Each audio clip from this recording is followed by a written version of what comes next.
a story that makes your blood run cold. Who and why took the life of a pregnant woman? The ghost of a little girl will tell the truth. Welcome to the channel of true investigations undertaken by people who call themselves psychics. Using their superpowers, they see the past and the future and take up shocking criminal cases and mysterious secrets that will send cold shivers down your spine.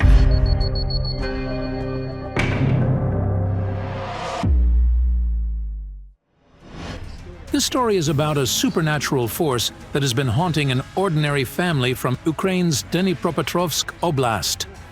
It all began after funeral wreaths mysteriously appeared at their home's gate.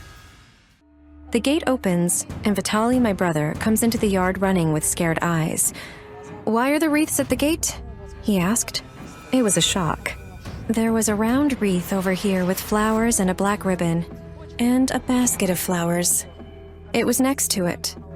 It was horrible because you don't find such things at your gate every day. Ola asked her neighbors, but nobody had seen who had brought the wreaths or when it happened. The woman didn't know what to think since the family had no enemies, and they'd never even quarreled with anybody. My husband burned the wreaths. He grabbed them with a pitchfork and took them to the fire. Ever since, the family's life has turned upside down. I never believed in all those mysteries, but what began after that, this is horrific. Doors began opening themselves in the house, and a window pane cracked and broke itself. And at night, there's a scary moan coming from the backyard that makes the blood run cold. But what's worst of all is that the family members feel they're being watched constantly. I had this eerie feeling in the backyard, as if someone were watching me. And the dog, howling every night. There's this howling. When I woke up, I heard footsteps, like someone was walking around the house. My husband works at the plant bakery, and he delivers bread at night. He's not home at night. When my daughter falls asleep, she then wakes up, calling me and asking if I heard someone walk in the house. A tragedy almost happened one night. When the mother entered her daughter's room to kiss her goodnight, the heavy chandelier fell from the ceiling and crashed next to the girl's bed. It was so close that it could have killed Natalia. The next morning, the mother couldn't wake her daughter. She slept for 24 hours without waking up. I poured cold water on her and slapped her on the cheeks to wake her up, but she didn't react. When I took her hand, it was cold. Her temperature was 35.5. The doctors hardly brought the girl back to her senses. The checkup revealed that she had absolutely no health issues. Therefore, the medics assumed she'd been in a pre-coma condition as a result of the shock she'd endured the other day. Desperate, the mother called the psychics. I really want them to come and help us. I'm not afraid of death, but I'm afraid of losing my children. My children are everything to me. Our project's regular experts and the best psychics in the Ukrainian nation, Zhanna Shulakova and Rubina Tsibulska, agreed to help the family.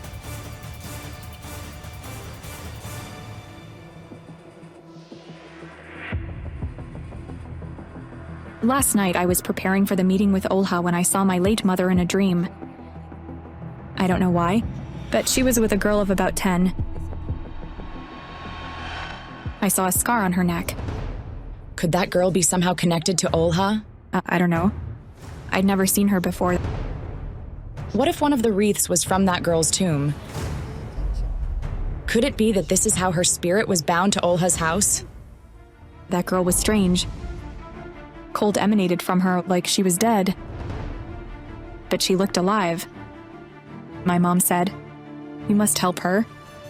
But I don't know how I could do it.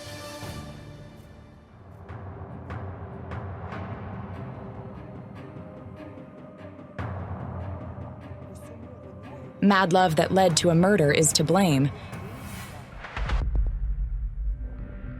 The mirror shows me a hole in the ground, although it's not a grave, and there's a woman in it. She's young and beautiful, like her feet are tied up. She holds her hands like this in fear. She's wearing a blue necklace. I see some woman take this necklace off her on. No way. This is Ola who's doing it. Are you sure it's Olha? And who is this woman with the necklace? I don't know. The image has vanished.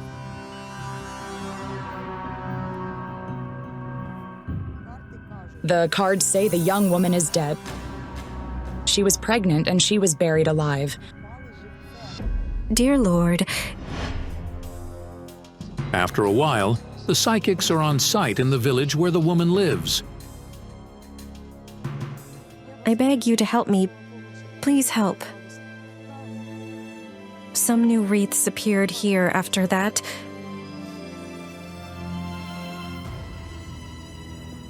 I love my children. Please help me. Please. Olha, we will do everything we can.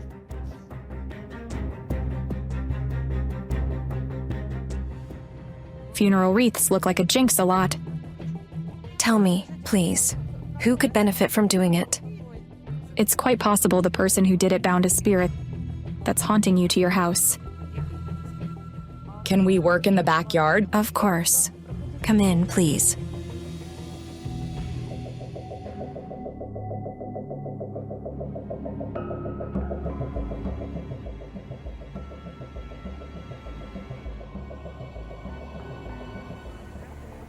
All of a sudden, I heard a child's voice calling out quietly, "Mom."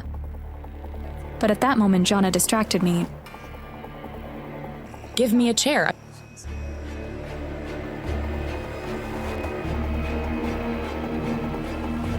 Zhanna, what is that? I don't know.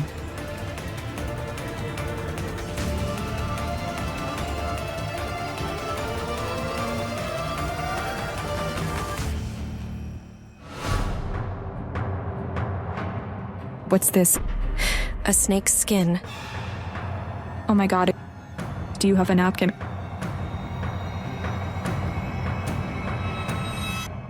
A snake skin. I can't believe it. Who could leave it here? I don't know. I swear, I don't know. Is it some kind of jinx? It's an attribute for a ritual. Has anybody held a ritual here? It was done by someone with magic abilities. It's a man. He's young, about your age. He's somehow connected to this house. Alexei. People always said he looked like a shaman. People said he practiced black magic. He went somewhere.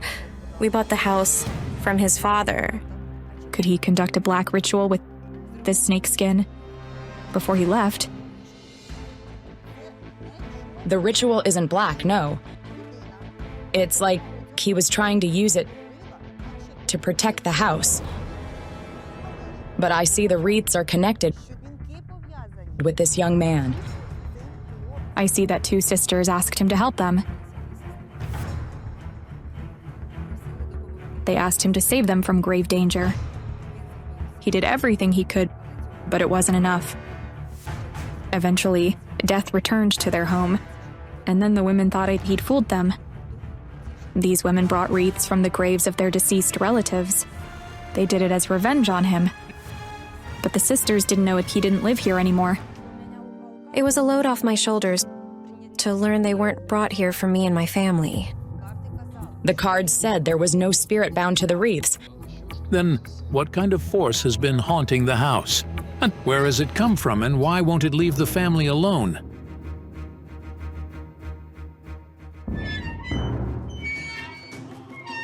I was shocked. How had the gate been opened? You have to apply strength to open it.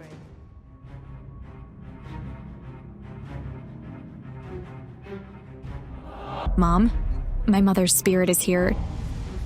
She's with the girl who has the scar on her neck again. The moment the gate opened, there was a shadow behind it. My mom says that the girl can't get out herself. Who is that girl? Are you sure you don't know her? My mom points at Yola. She says, "You know the child." The girl is 9 or 10. She has brown hair and dark eyes, and she's slim. And on her neck, there's a scar like from a knife. I swear, I don't know who that girl is. I sincerely don't know. It's strange. Both my mom's and the girl's spirits vanished. All right.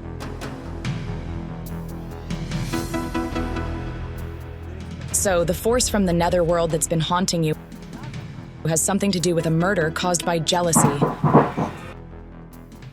Is anybody there?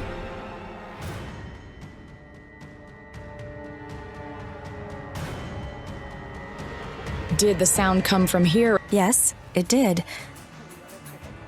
I still don't understand what could have fallen there. It was like somebody from beyond wanted to draw our attention to them. Then I suddenly saw a shadow. I followed it, and what I saw there was horrific.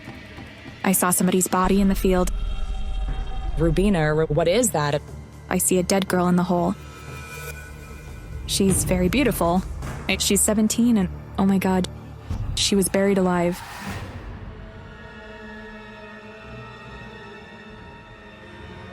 Hola, I see you bent over her. What did you do to her? We unearthed her. What do you mean? My husband decided to plant grapevines, so he hired a young man named Bryce. He was supposed to make holes to plant the vines. I was in the house while they were working outside. Then my husband comes in and says, "Here, take a look." And there's a skull in his hand.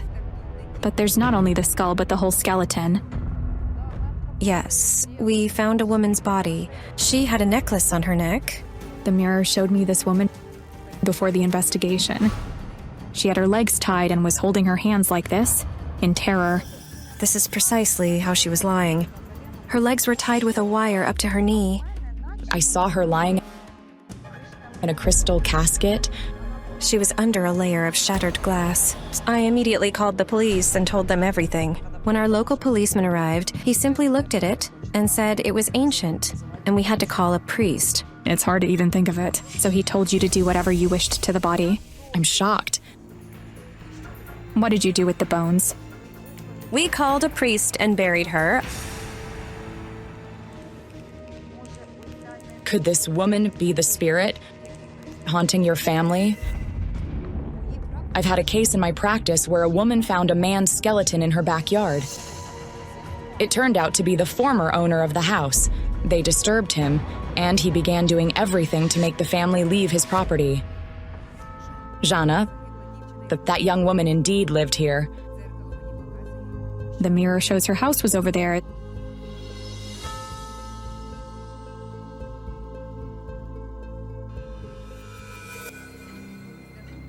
There used to be a great homestead here. And the young beauty was from a rich family. A rich, wealthy man lived there. He had 2 daughters. It looks like before she died, this woman was running away from somebody. Somebody wanted to kill her because of love and a baby she was supposed to give birth to. She was pregnant when she was killed. Where did you bury her? Where the priest showed us. In the woods. Over there. Why not at a cemetery? The priest forbade. He said it was possible she'd committed suicide. Suicide with the legs tied. Buried alive under shattered glass, and how could she bury herself?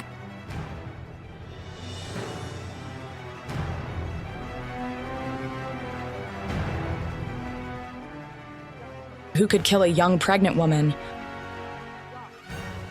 Someone she didn't love. She was supposed to marry another man.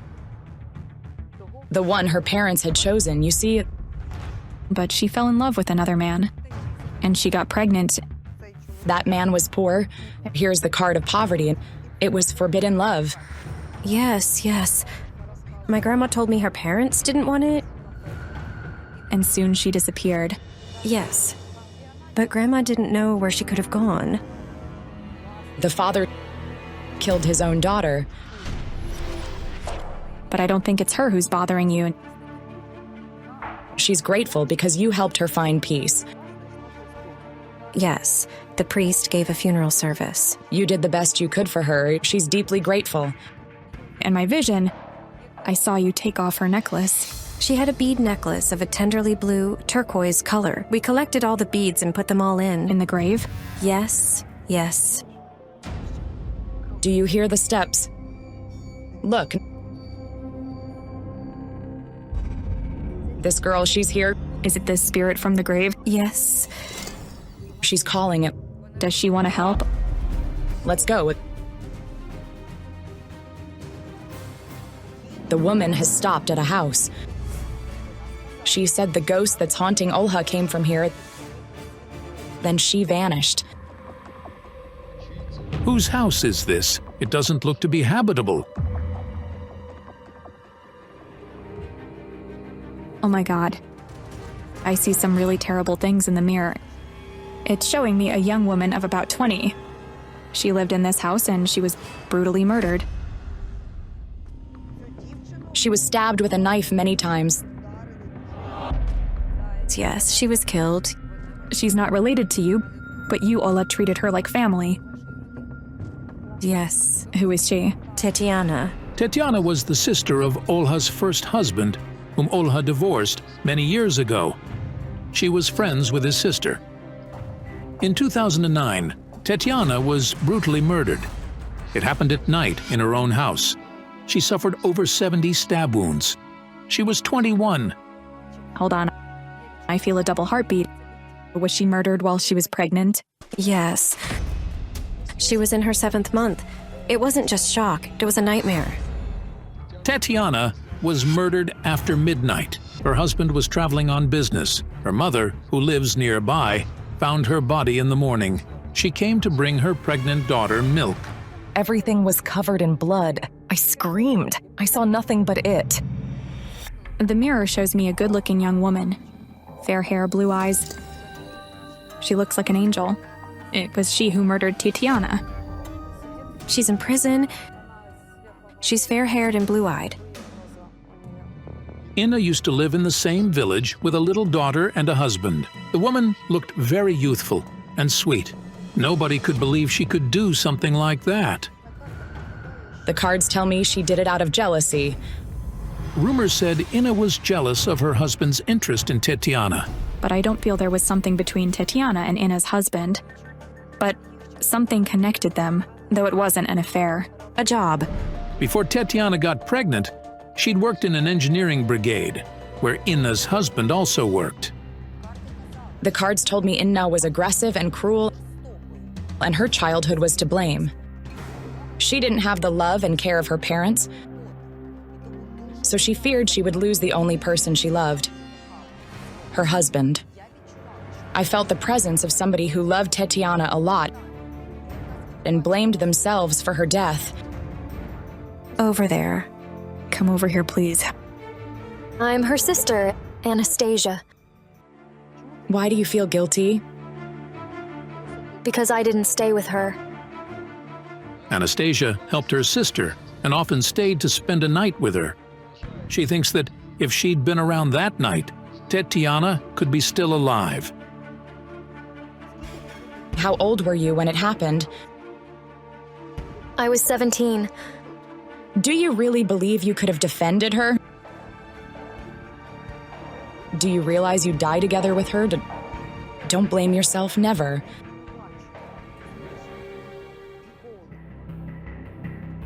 To find out if it's Tetiane's spirit haunting Olha, I decided to tune to her through her sister. It's not Tatiana. Tatiana doesn't haunt Olha. My mom returned again. The scarred girl is with her. The girl says, "My name is Maya." Maya. This is her spirit that's haunting you, Ola.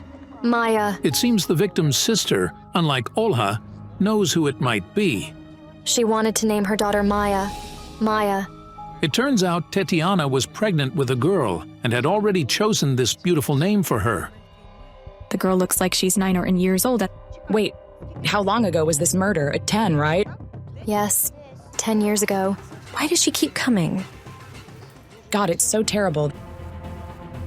The belly is cut. The belly is cut. She stabs the baby, like, oh my God. This is horrible. Oh God. This is why I see the scar on the spirit's neck. She was murdered before she even had a chance to be born. Do you see it? Her first breath became the last one. It was a huge shock for the baby. The souls of people who experienced great shock at the moment of death may stay in our world. This is exactly what happened to this girl. She's walking around looking for her mom. It was she who's been haunting your house. I felt it. A swallow flew into the house several times. It was a child's innocent soul. The spirit of the murdered girl has come to Olhe. She was giving the signs, so her presence would be felt. Yes, I occasionally heard the word mom, like someone was calling. She's simply looking for her mother. The child doesn't know her mother is in the other world. Unfortunately, this dead girl is the source of the danger, though she's doing it unwillingly. She brings dead energy with her. Help me, please. I fear for my children, not for myself. We must help the child find her mother.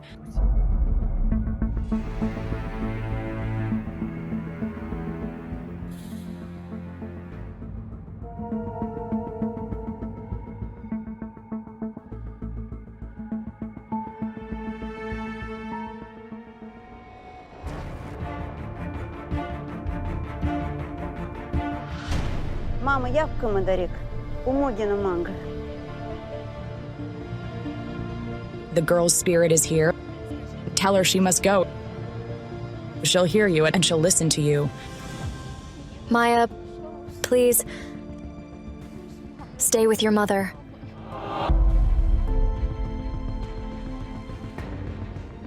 And let me go, please. Give me peace. Baby, I'm not your mother. I saw little Maya and my mother vanish. They both left, the girl and my mother. Maya is going to be all right. She'll be with her mom and they're happy to be together. I'm so grateful to you, I swear.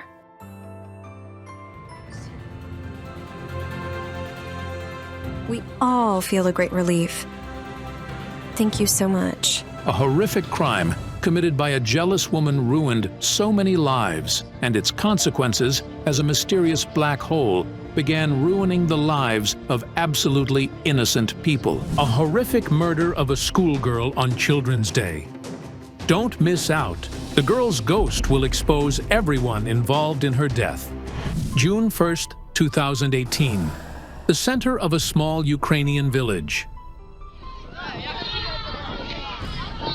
These are the scenes from the celebration of Children's Day. Nadiia and Dmytro can't recall it without pain, as it's their daughter, Veronika, dances and smiles for the last time in her life. She disappeared shortly after the celebration, and the following day was found dead, not far from a stream on the outskirts of the village. The cause of death was mechanical asphyxiation. Veronika was strangled with hands. When a child doesn't return home and is found dead the next morning, it's truly horrifying. Veronika was our only child. I love her very much. It's incredibly hard without her. My beloved granddaughter. Veronika was my only joy. Now she's gone, I don't even know how to go on living. Veronika was a true star of the local dance ensemble, performing not only in her village, but all around Ukraine. She had various costumes and played different roles. She was so sociable. Everyone loved her. Her laughter was contagious. Everyone around would immediately start laughing. She was so cheerful. The parents still can't bring themselves to remove even the smallest trinkets from Veronika's room. She collected seashells and different beautiful stones. It's so hard sometimes that I immediately go out. Everything reminds me that my daughter used to live here. The horrific murder of the schoolgirl in a small, quiet village, moreover, on Children's Day, shocked everyone deeply. It's a small village where everyone knows one another. Nothing interesting ever happens here. Veronika's mother recalls the last day of her daughter's life. After the celebration, there was a disco, and Veronika asked her mother for permission to stay and dance. Nadiia still blames herself for letting Veronika stay. I allowed her to stay by 11. We agreed that she'd come home on time. However, when Veronika didn't return at the appointed time, her mother got alarmed. I dialed her. Her phone was off. I felt panic and fear. I started calling her friends who might have been at the disco. I even went to her classmates myself, asking if they had seen or heard anything.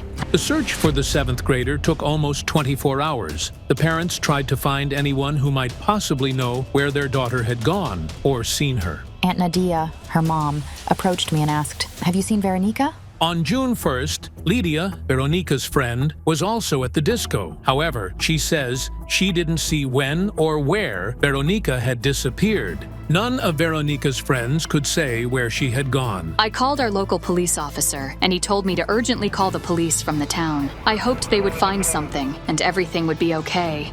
However, on the evening of the following day, a call from the investigator shattered that hope. We were taken to the morgue for identification. As we entered, her face was covered. She was completely covered, and just her red hair remained visible. We almost fainted. According to the forensic examination, the girl died before 3 a.m. on June 2nd. According to her parents, Veronika's body was all bruised badly. She was beaten all over. What kind of monsters could do this to a child? What shocked the parents even more was that their daughter was found partially undressed. Her top was pulled up. A tracksuit jacket was thrown over her. Her leggings and panties were pulled down to her ankles, and her shoes were scattered in different directions. I can never unsee it. Veronika's parents feared she had been sexually assaulted. However, the investigators dismissed these assumptions. The investigators assert that she wasn't raped. According to them, there were no signs of sexual violence on Veronika's body. Panic swept through the village. Who could be so cruel as to kill a 7th grader like this? Yet, just a day after the horrific crime, the investigator in charge informed the parents that they had detained the attacker. He said the suspect was in custody, confessing to everything. He assured me he wouldn't escape anywhere. But when Veronika's family learned who the suspect was, they were simply shocked. When they arrived at the police station, they saw a frightened 8th grader named Danilo. He was small and only a year older than Veronika. Such a little skinny kid. He would never overpower Veronika. She was strong, athletic, and she did wrestling. She outperformed everyone at the training sessions. According to the investigators that evening, Danilo escorted Veronika home from the disco. Along the way, an argument erupted, during which the boy inflicted severe bodily injuries on the victim and then strangled her. Veronika's family has many questions. How could this boy strangle her? Why didn't she defend herself? And how did she end up in the company of the 8th grader with whom, according to her parents, she had never even communicated? Veronika never crossed paths with him in her life. Just like Veronika's parents, Danilo's mother, Lyudmila, doesn't believe the official version. They weren't friends or even acquaintances. Our expert tried to get at least a comment regarding this case from the local police. I'm calling you regarding the murder of Veronika Shtanko. Could you provide a comment on this case, please? No. The case is currently in court. Through my channels within the police force, I managed to obtain a video recording of the suspect's interrogation, where he describes what happened. I punched her, Veronika. Then I panicked, got scared, and ran home. Oddly enough, but during the interrogation, Danilo didn't even mention undressing Veronika. Moreover, I didn't hear any questions from the investigators about that either. The locals suspect that the schoolboy was mistakenly arrested because he was the only one among the visitors of the disco who had previous problems with the police. I know that he stole a scooter once, but to kill someone, he's not capable of that. The villagers believe that the police are simply trying to pin Veronika's murder on the teenager. Meanwhile, the real culprit remains free.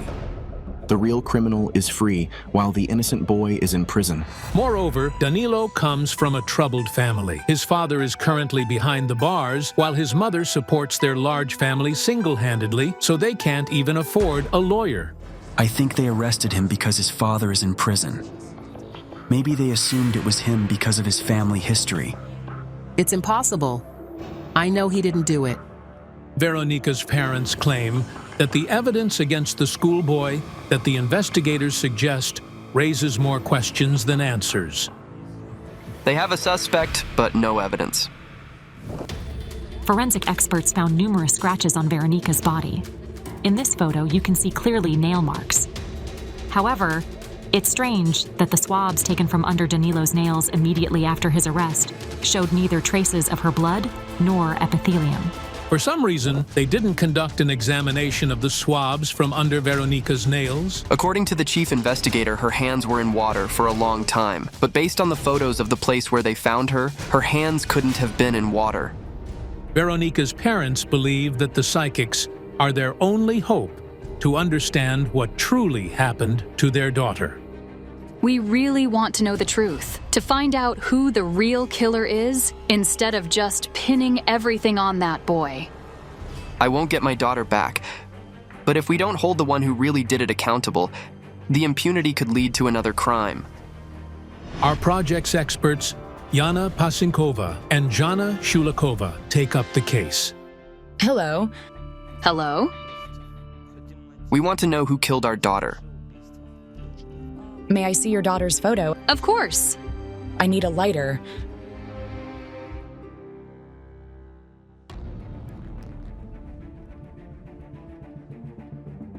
I sensed that Veronika was an extraordinary child. She had special kind of energy, as if she wasn't meant to be born at all. Due to elevated male hormones, I can't get pregnant. I can't have children. Nadiia says she always dreamed of having a daughter. But after marriage, she struggled to conceive. It was a miracle that I got pregnant at all. After that, I couldn't conceive, carry, or give birth. This child was like a gift from fate. I couldn't fathom why the girl whose birth was such a miracle was taken away from this family so cruelly. I need to see your daughter's room, and I need something of her belongings. Yes, sure.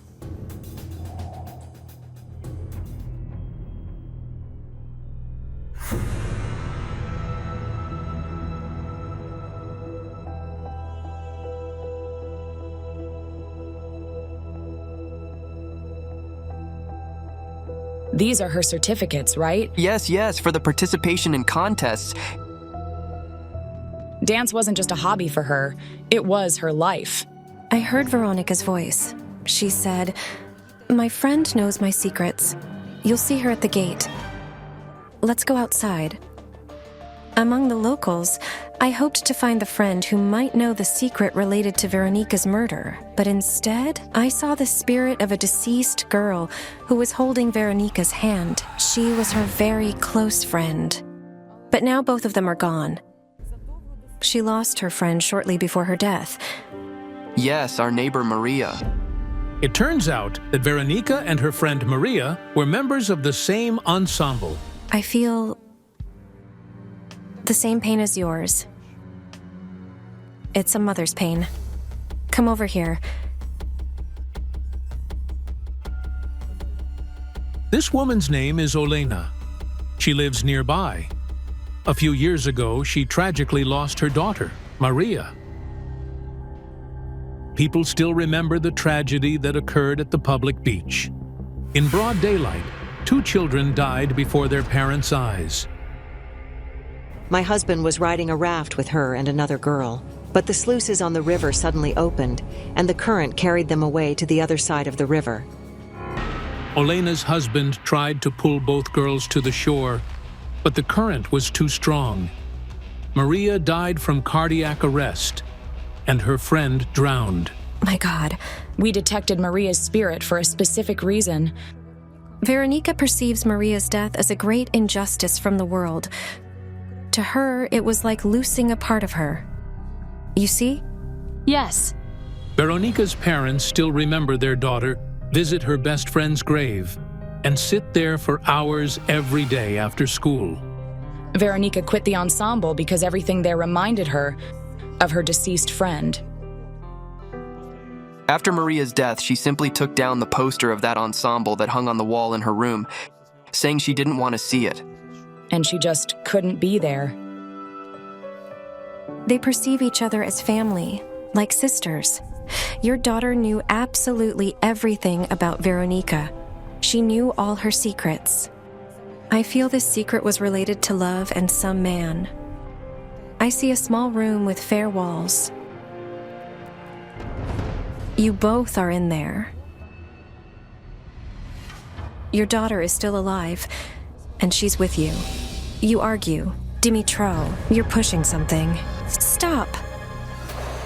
I hear a word, pedophile. Are you saying that there was a sexual relationship between the father and daughter? I shouted at her. It turned out that Veronika started communicating with an 18-year-old youth named Yaroslav. Her father believed that the friendship between the 7th grader and the almost adult young man wouldn't end up well. I shouted at him and called him a pedophile. I told him not to come near her. I thought maybe the secret of the murder was connected to him. We needed to understand who Yaroslav really was. Veronika's family say that Yaroslav also lives in their village. At first, her mother and grandmother were concerned about Veronika's friendship with someone much older than her. However, after getting to know Yaroslav better, they felt reassured. He's an ordinary boy.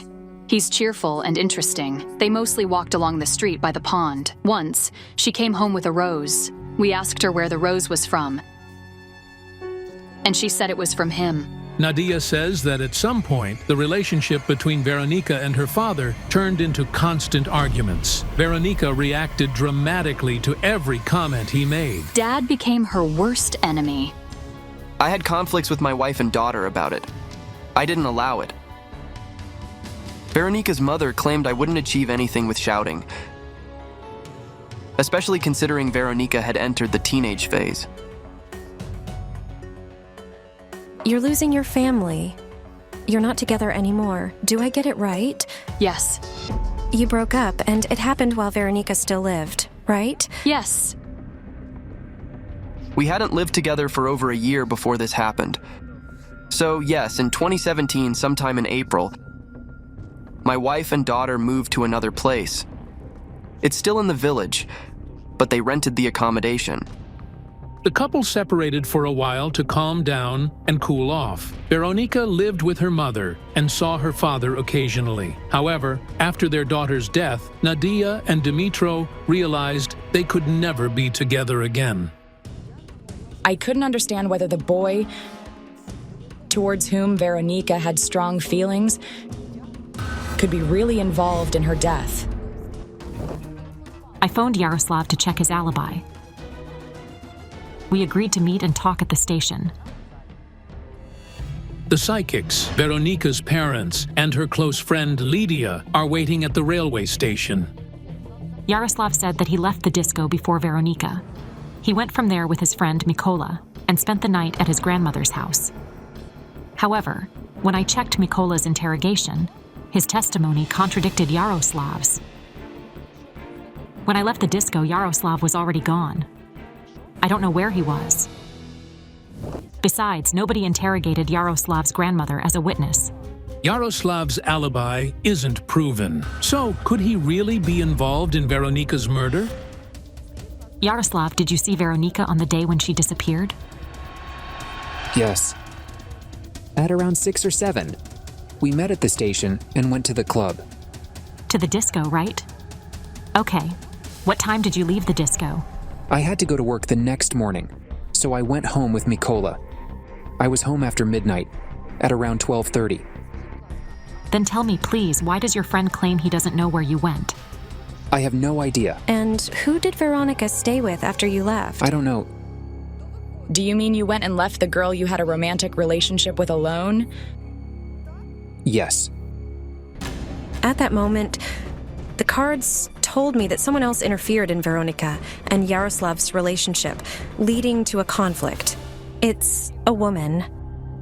My sister. She forbade me to go out with Veronika because she was too young. Your sister attacked Veronika. Yes, I saw it. She punched her once. But why did the conflict happen? At that moment, I saw an image of Veronika surrounded by several teenagers. They were shouting at her, insulting her, and pushing her. She was a victim of bullying by her peers. Yes. She was often insulted at school. She had many complexes about it. In private conversations, Veronika's friends confessed to me that students systematically bullied her, insulted her, threw her belongings away, and even started physically hurting her shortly before her death. I don't understand one thing. She was smart and beautiful. Why did this happen? Envy was the cause. Veronika was targeted by her female peers precisely because she was attractive, looked more mature, and caught the attention of boys. They constantly bothered her. For instance, she had full lips, and they said she'd had injections. She had a bust, and they claimed she stuffed her bra with tissues and other nonsense. Several times when I entered the classroom, they told me not to be friends with her, not to associate with her.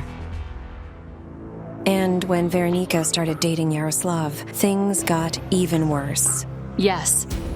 I went to sort it out.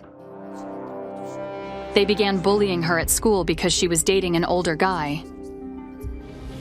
Later, Veronika's mother shared that a year before her daughter's death, she had her transferred to another school because of this. She would come home with a broken nose, scratches, and bruises. So, she refused to go to that school.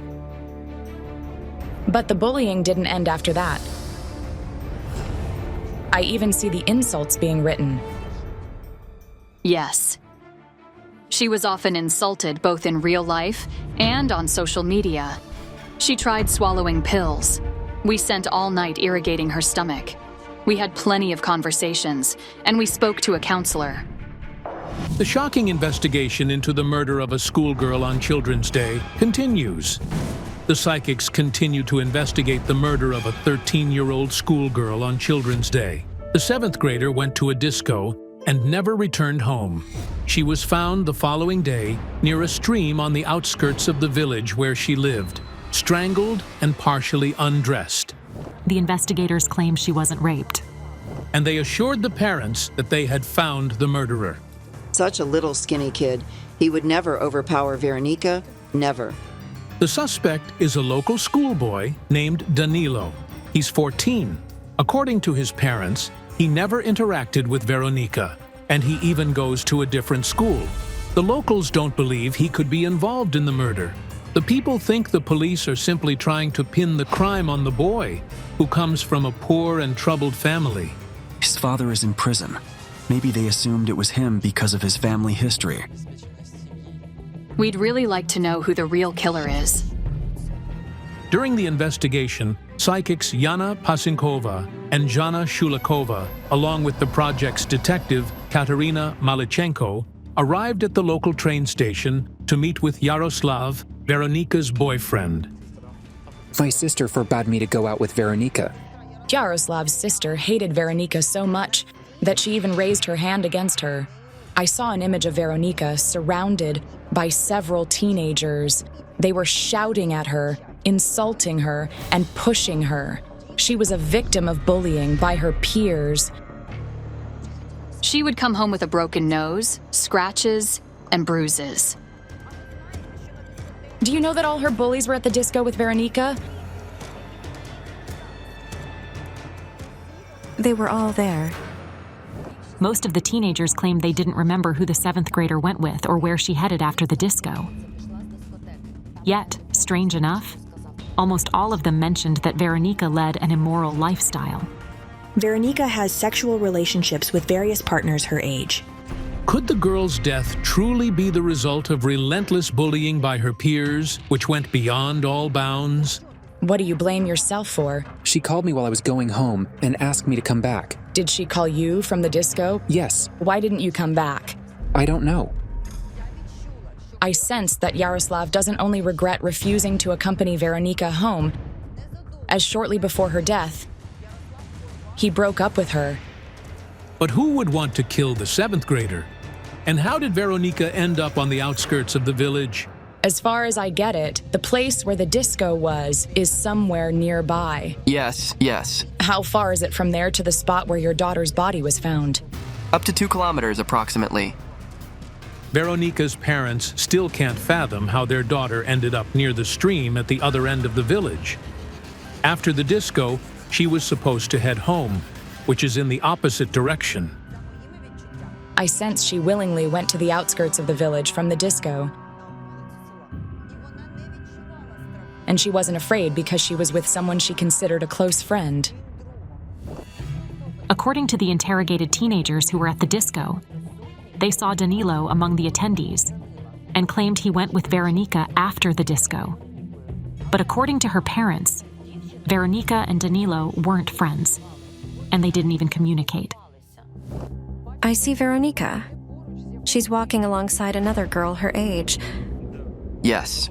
According to the witnesses, she was supposed to accompany Tanya, her classmate, home. And this Tanya lives very close to where it happened. It's incredible. Does this mean that Veronika went to the other side of the village, where she was later found dead, to accompany her friend? Could Tanya be the last person to see Veronika alive then? The cards told me that the secret of Veronika's murder lies in the place of her death. The psychics and Veronika's family and friends head to the outskirts of the village, where her body was found. Concerned locals join them. On their way there, the clairvoyants call Veronika's friend Tanya and her mother. Were you at the disco on the night of Veronika's death? No. Mom didn't allow me to go, so I stayed home. But they're witnesses who saw you. Who? I saw her. She entered the disco with Veronika. I saw her. She never goes anywhere without me. She was home with me. Do you mean you testified that she wasn't there? It was apparent we wouldn't get the truth from Tanya and her mother. I decided to tune in to the spot where Veronika's body was found. Tanya and her mother stay behind, closely observing the clairvoyant's work from amidst the crowd. I see her right here, lying face down. Her neck twisted and her arms spread out like this. This is the place where she was found. Yes. She was lying face down on the stone.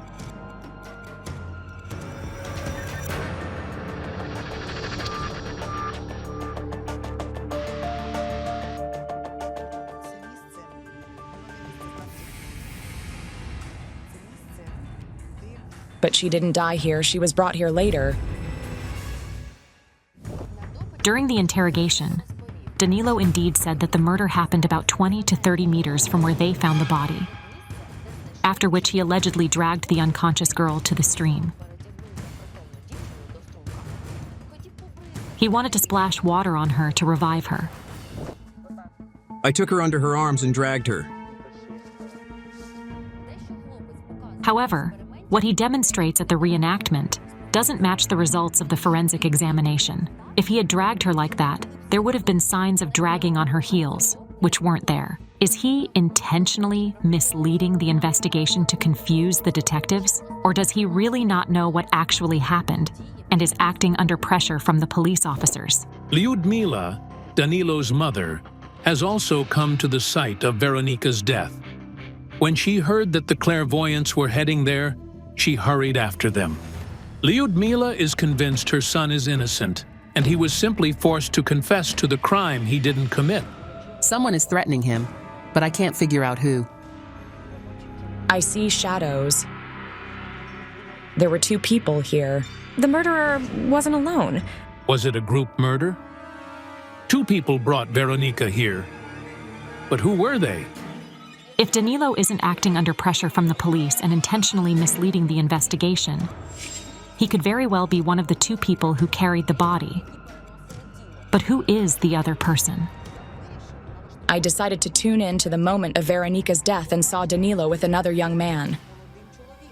But who is he, and how did Veronika end up with him and Danilo that night if, according to the witnesses, she was supposed to accompany her friend home? I had a vision of Veronika and her friend approaching a house. Strangely, Danilo was following behind. The girls said their goodbyes, and Veronika walked back with Danilo. The cards told me there was secret correspondence and love confessions.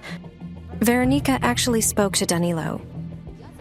I consulted IT specialists to access Veronika's online profile, and I found her and Danilo's chat, in which he confessed his love.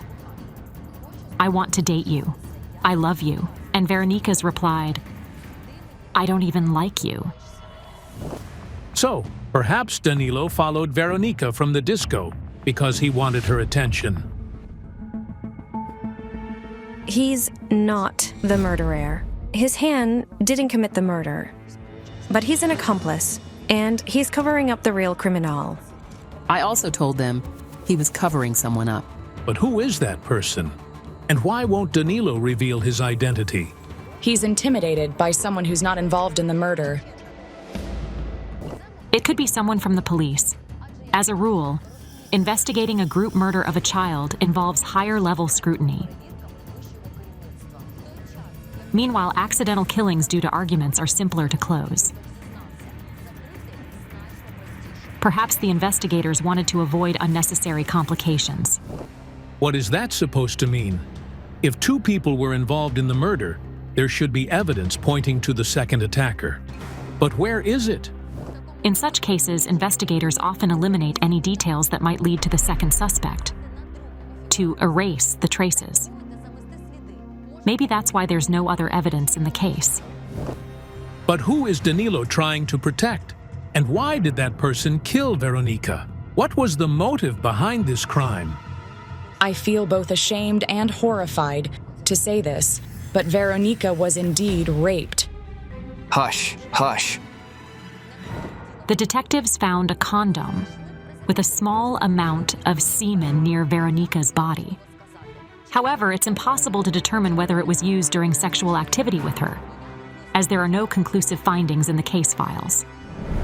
It's unimaginable. A schoolgirl was killed, and instead of investigating, the police are covering up the evidence. What is that supposed to mean? Who raped and murdered the underage beauty? I see horrifying images. I see someone turning savage, tearing her clothes as if he's trying to tear her body apart. There are indeed scratches resembling nail marks on Veronika's body. However, no biological traces from Veronika were found under Danilo's nails. Does it mean someone else did this? I sense that Veronika resisted fiercely during the attack and the assailant strangled her. So she fainted. We can find the murderer through the black mirror. He left a trace there. Could it be a phone? After all, Veronika had her phone with her. As it turned out, Veronika's phone was found not far from the suspect's home. Danilo revealed its location during the interrogation. Is this where you hid the phone? Yes.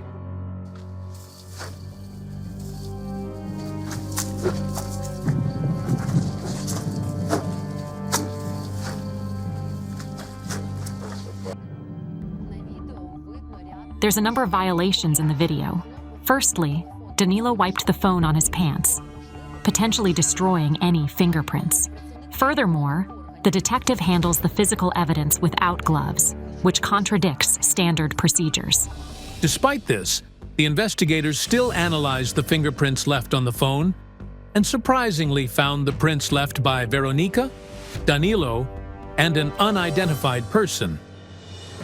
According to the investigators, they didn't examine the unknown prints further, assuming they belonged to someone from the investigating team. I'm speechless. Probably it would be possible to find the murderer's prints on the phone unless the detectives had made a series of critical mistakes. The girl's spirit mentioned the phone not only to indicate her assailant's fingerprints, but also because she had chatted with him. Veronika received messages from her murderer, and it wasn't Danilo. Wait, I have access to Veronika's page. Let's check it. The cards told me the real murderer is in a relationship with someone, and he's possibly married. Yet, he aggressively sought Veronika's attention. I accessed Veronika's page and found a chat with a user with a strange nickname, Czar. Shortly before Veronika's death, this person invited her for an evening walk. Yaroslav, look, you might know these people. Who are they? Hi, would you like to go out tonight? Hi, have we met? Yes, this is Volodymyr, Tanya's brother. Did Veronika reply?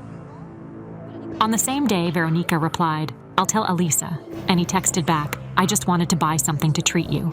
It turns out that Volodymyr, Tanya's brother, asked Veronika out. And the witnesses say that Veronika followed Tanya home on the night of her death. Volodymyr lives with his parents, his wife Alisa and their toddler and Tanya, not far from the place where Veronika's body was found. Is Alisa really Volodymyr's wife? Did Veronika threaten the man to tell her that he'd been asking her out? Oksana, Tanya, can we talk? Please come over. Do you understand what happened? A chat. Between your son and a 13-year-old girl. Alisa knew about it. She saw it too. Volodymyr said she'd declined and refused to go with him. I was shocked. Volodymyr has a wife and a child, yet he invited an underage schoolgirl, his sister's friend, for a date. Can you possibly comment on that? How would I know? Am I supposed to check what they do online? Wait, where was your son on the night of Veronika's murder? He was at the disco. What time did he come back home? At around 3 or maybe 4. What time did the girl die? Between 1 and 2 a.m. Perhaps Veronika met Volodymyr after seeing off her friend and returning with Danilo. After all, the man lives in the same house as his mother and sister. If he returned home in the early morning, theoretically, he had enough time to commit the crime. Moreover, he could have gone unnoticed since it was nighttime. But who knows at what time Volodymyr left the disco? Do you happen to know who he was with? Yes, he went there with Dennis. I found Volodymyr's interrogation file among the case materials. He told the investigator that he was indeed at the disco with his friend Dennis. However, it turned out that his friend had poor recollection of the events due to heavy alcohol intoxication. It's strange, but the detectives didn't further verify Volodymyr's alibi, and it can't be confirmed by his friend, who literally blacked out that night. Where is Volodymyr now? He left. It turned out that after the girl's death, he and his family moved to a neighboring village where his wife comes from. We needed to talk to this man at all costs, so we agreed to pay him a visit the following day. The next morning, Katerina Malichenko and Veronika's parents go to see the lawyer to pass on everything that the psychics sensed. Meanwhile, the clairvoyants head to talk to Volodymyr.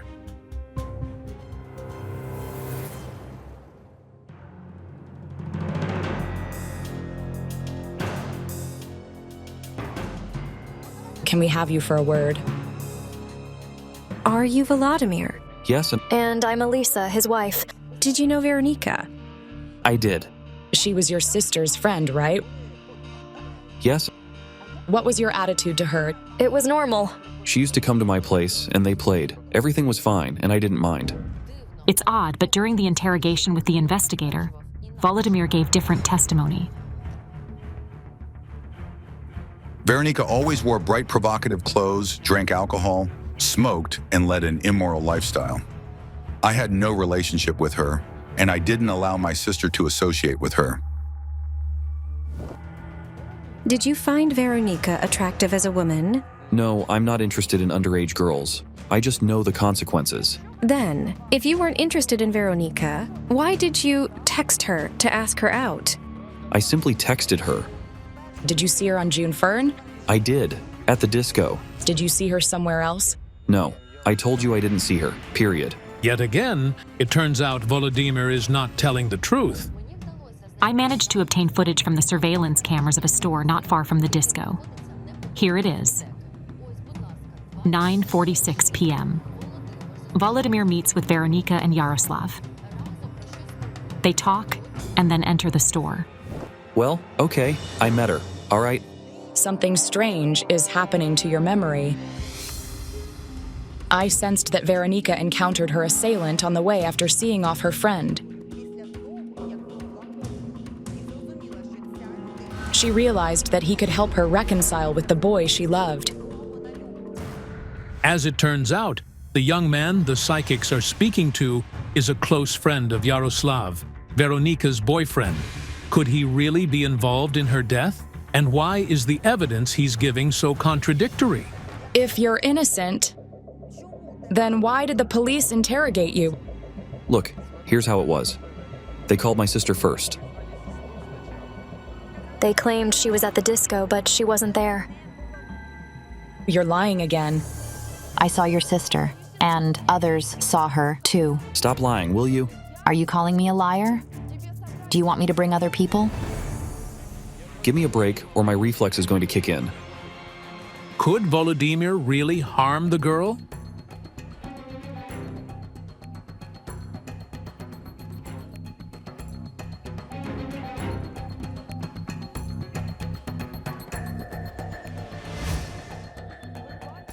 Did you see Veronika after midnight that night? No. The cards told me he lied again. Plus, he was behaving very arrogantly. Suddenly, I felt someone touch my back. I saw Veronika's spirit. She's crying. She says, "Stop it. I want peace. I don't want you to keep talking about what they did to me." She says, "I just want my parents to bring me my seashells. Dad keeps them." I didn't understand what was going on, but I couldn't refuse.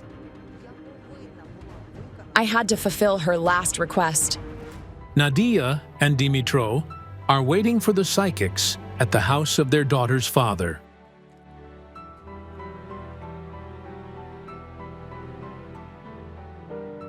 We went to the seaside every summer, and she loved collecting seashells. This year, I went to the same place where we last vacationed with her. I picked up those shells, crying bitterly. I was sobbing.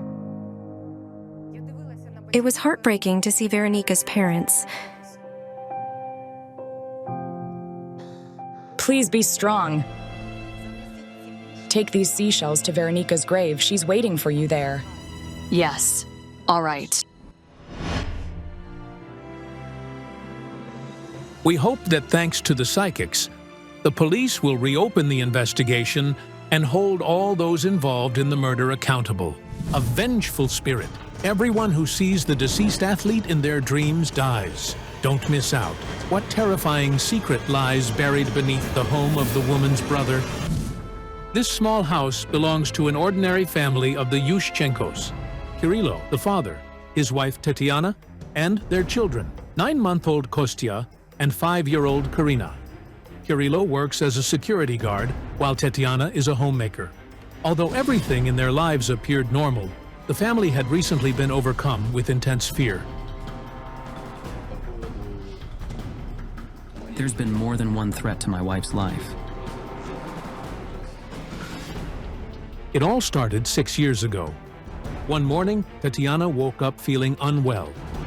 Her temperature had soared to 40 degrees Celsius, so she called a doctor. He came and reduced the fever, but couldn't explain its cause. It was a shock to me. Soon after, Tatiana became pregnant. But just 1 month into her pregnancy, she was hospitalized due to excruciating abdominal pain. Everyone was worried. It was truly awful. Doctors had no explanation for what was happening. Tatiana's tests were all normal. She was sent home, but soon the painful episodes recurred about 10 times. Like a wheel turning one after another. Thankfully, the birth went smoothly, and the baby was born healthy. But danger continued to loom over Tatiana. One night, She suddenly got out of bed and, sleepwalking, leaned out of the window. She was asleep, her eyes closed, but she was walking. By morning, Tatiana remembered nothing. Kirilo was shaken, thinking that had he not stopped her, she might have walked straight outside. And beyond their home, there's either a busy highway just 100 meters away, or a swamp that could have swallowed her. I'm afraid we could lose Mom. I love my mom. I'm scared something will happen to her. Kirilo shares his daughter's fear because every time Tatiana is in danger, he has dreams of his deceased sister, Natalia. She passed away 10 years ago at the age of 27 due to a sudden stroke. Kirilo struggled deeply with her loss. It was a shock for me, a void in my soul. 2 years after Natalia's death, Kirilo met Tatiana. Life seemed to be improving, but now he fears his beloved wife could die too. Every time I see my late sister in my dreams, something bad happens to my wife.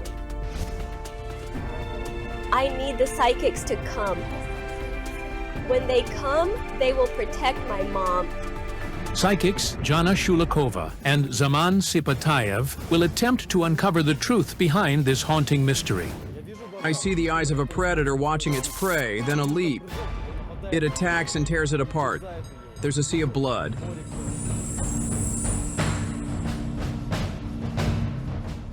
I see the image of a tree, but it's strange. It resembles a gravestone. I had a vision of a small yard, a house and children playing. There were 3 of them. Then one of the little ones walked up to me, took my hand,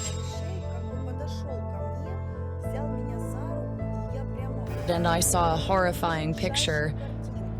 These children seem to be asleep. They're wrapped in sheets, placed into a pit and covered with soil.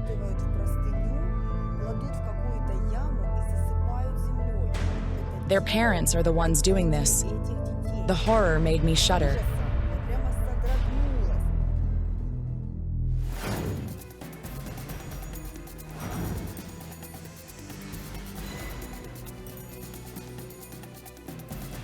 Hello? Hello, I've been waiting for you. Can we go inside? Yes, of course.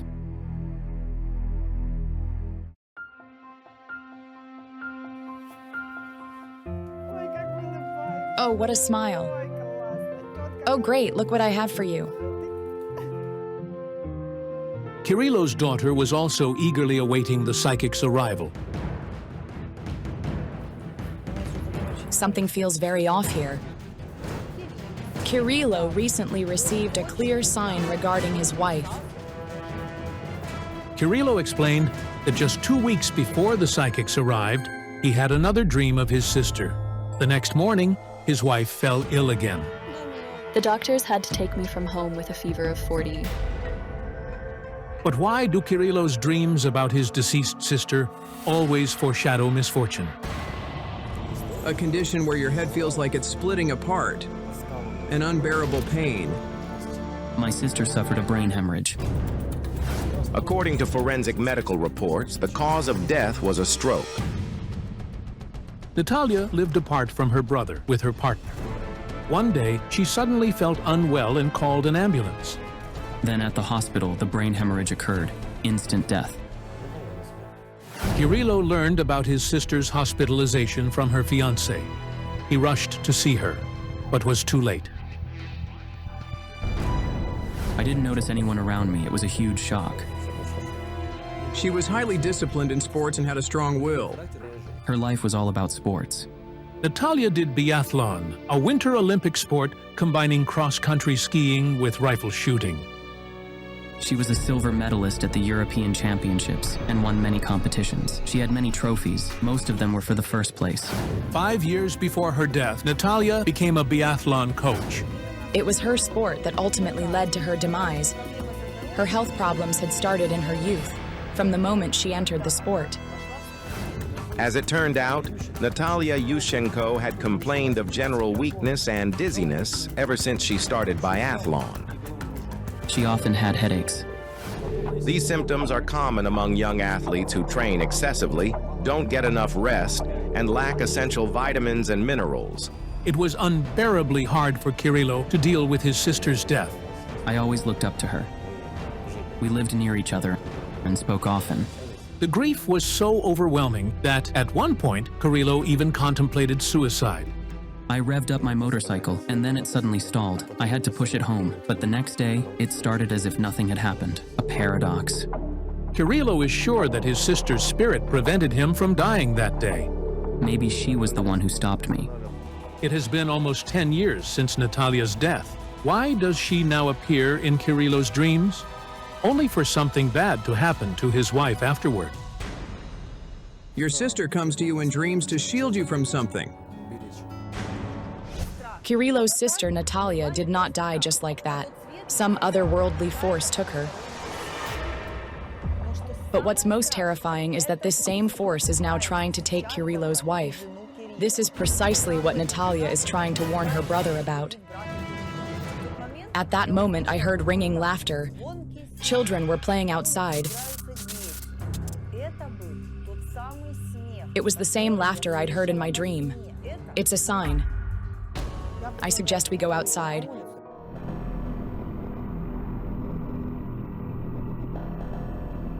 Did you see that? Yes, children. Who are the psychics seeing? What children are they talking about? Let's go over there.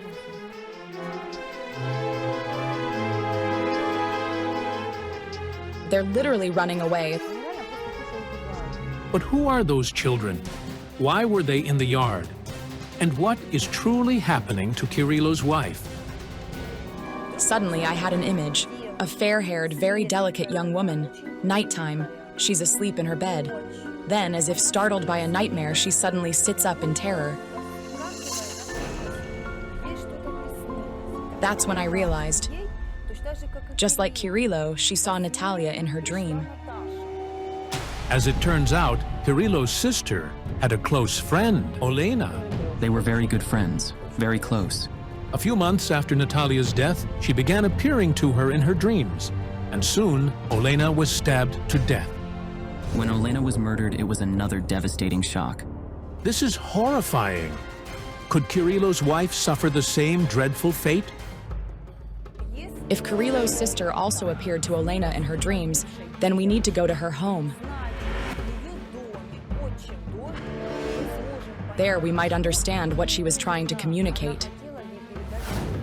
Kirilo knows where Olena's family lives, so the psychics now head there. I heard a woman weeping, but it wasn't Natalia or Olena's spirit. It was coming from another woman.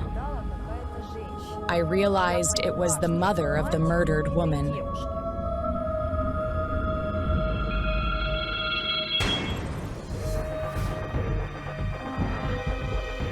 Hello.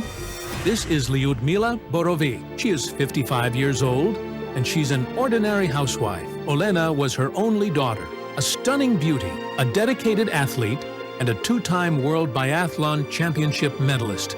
She was a bronze medalist at the World and European Championships. In her final years, Olena worked as a coach at a youth sports school.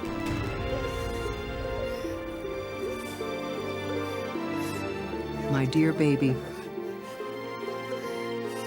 my little flower, your mommy can't stop crying. Where is my beloved child? Olena Dmytro neighbor found her body on her way to work around 6 a.m. She immediately called the police. The police came and said, "Your daughter has been murdered." She was lying outside at the entrance. Olena Dmytro's death was caused by multiple stab wounds to the chest. I saw the eyes of a predator again. It felt like I was in a beast's lair where it had torn apart its prey. The murder weapon was not found at the crime scene. Moreover, all the money and valuables from her home were missing. Just a day before the tragedy, on June 17th, Olena had celebrated her 28th birthday. The last guests left Olena Dmytro's home around midnight. She stayed with her boyfriend. By morning, she was found dead, and the man had disappeared without a trace. Olena had started dating the man just 2 months before her death. They quickly decided to live together. I had a vision.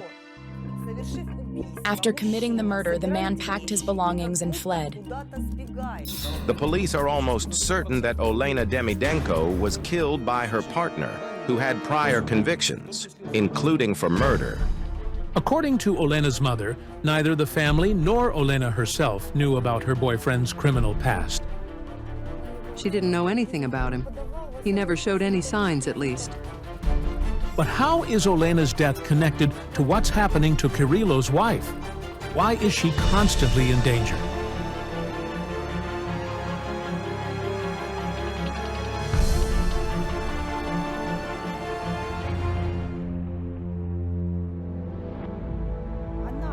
She dreamt about her own death. She told me, "Mom, I will die soon." She dreamt of it and called for me. Who did she see? Natalia Yushchenko. The signs Olena received indicated that she was being pursued by some otherworldly force.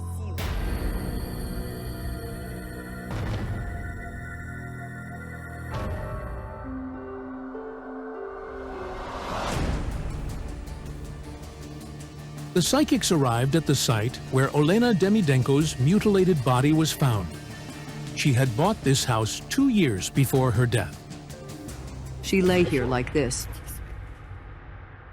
Near the victim's body, a pepper spray canister was found. It seems Olena tried to fight back against her attacker. The suspect in Olena Dmytrenko's murder was detained. He was taken into custody and the investigation is currently underway.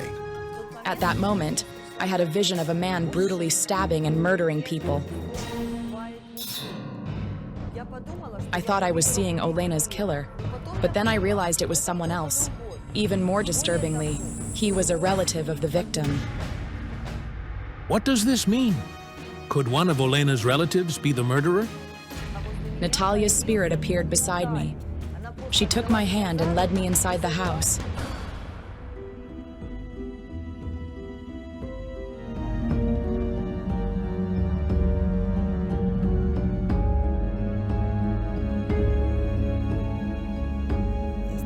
I'm going to ask something strange, but I see a man.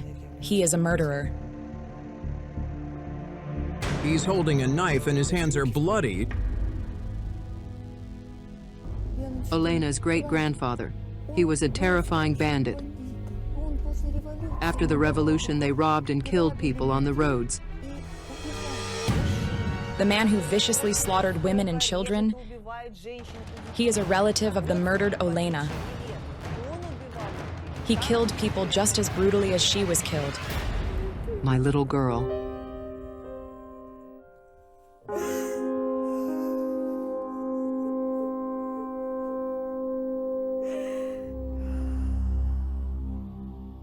It turns out that Lyudmila had always feared that she would have to pay for the sins of her husband's ancestor with her own child's life.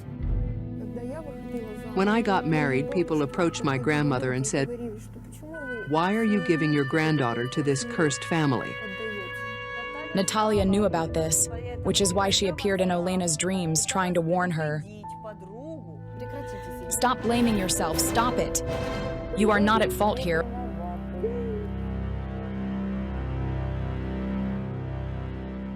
But why, then, did Natalia's spirit lead the psychics to this woman's family? There were supposed to be 3 of them, 3 friends. 2 are dead and 1 remains. The 3rd woman. She's in danger, do you understand it? And she's involved in the same sport as Natalia. It's Anna Krivonos. She's also a biathlete. I recently spoke to her mother and she said, "I saw Natalia and Olena in a dream and told me not to worry, as they would all be together soon."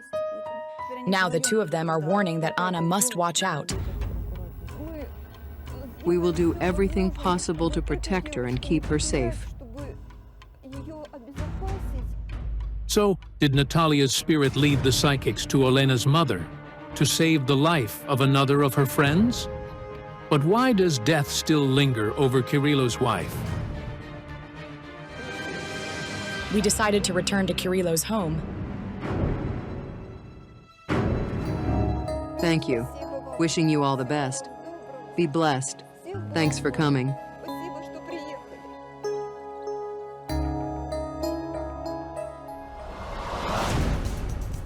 By the time the psychics arrived at Kirillo's house, night had fallen.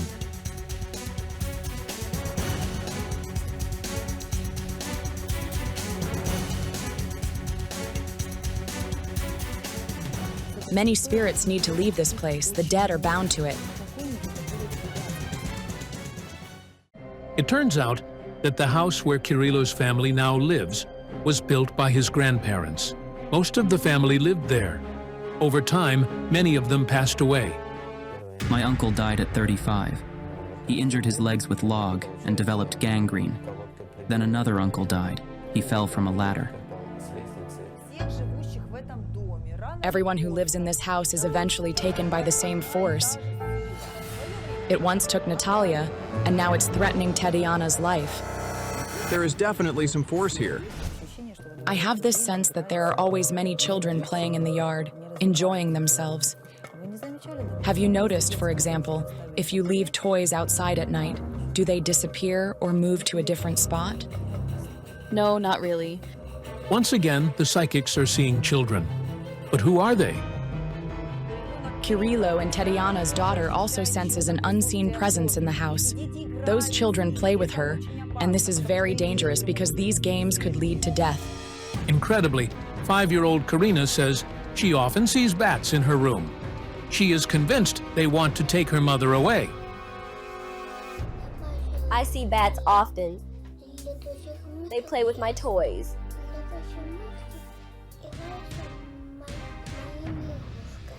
If these bats take my mom, I will cry. The 3 ghosts' boys are ready to communicate. They constantly watch from around the corner. Zaman, where do we go? Is this viburnum? It's considered a conduit between the worlds of the living and the dead. It grows on the property. I went to close the chicken coop, but there was no viburnum. Incredibly, then where did this viburnum come from in the yard? I see the phantoms of those children and their hands are red. They seem to be playing with the viburnum. They're the same kids I saw in my dreams. But what terrified me most was the fact that their parents buried them while they were still asleep. How can a cemetery exist on the grounds of one's own home? These spirits, they are sealed here. They're trapped. The children were buried without a proper ceremony, without any rites. Now, they're stuck between the worlds of the living and the dead. They select people from their surroundings whom they like the most. And they try to take them away just to play. That's why death has visited Kirillo's home so frequently. It turns out that over 50 years ago, Kirillo's uncle buried his twin children here. And a year later, another young boy. They're buried under the apple tree. I know they weren't allowed to be buried in a cemetery. Most likely they died from sudden infant death syndrome. That's why they seem to be sleeping. It's unbelievable. Does it mean that every family member in this house is in mortal danger because of the unrest of the little souls? And that's why Tatiana and possibly her daughter could die anytime? Zaman and I decided to use fire to help the kids' souls leave the place where they have been trapped for so many years. Fire will open a portal through which their spirits will finally move on and never again trouble Kirillo's family.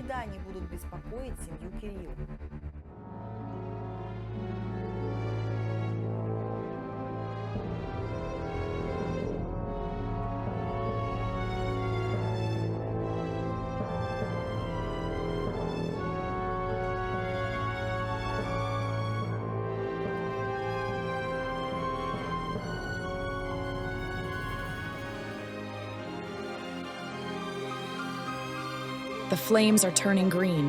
What we have done was right. Thank you. Everything will be fine for you now. You helped us a lot. You have helped us so much.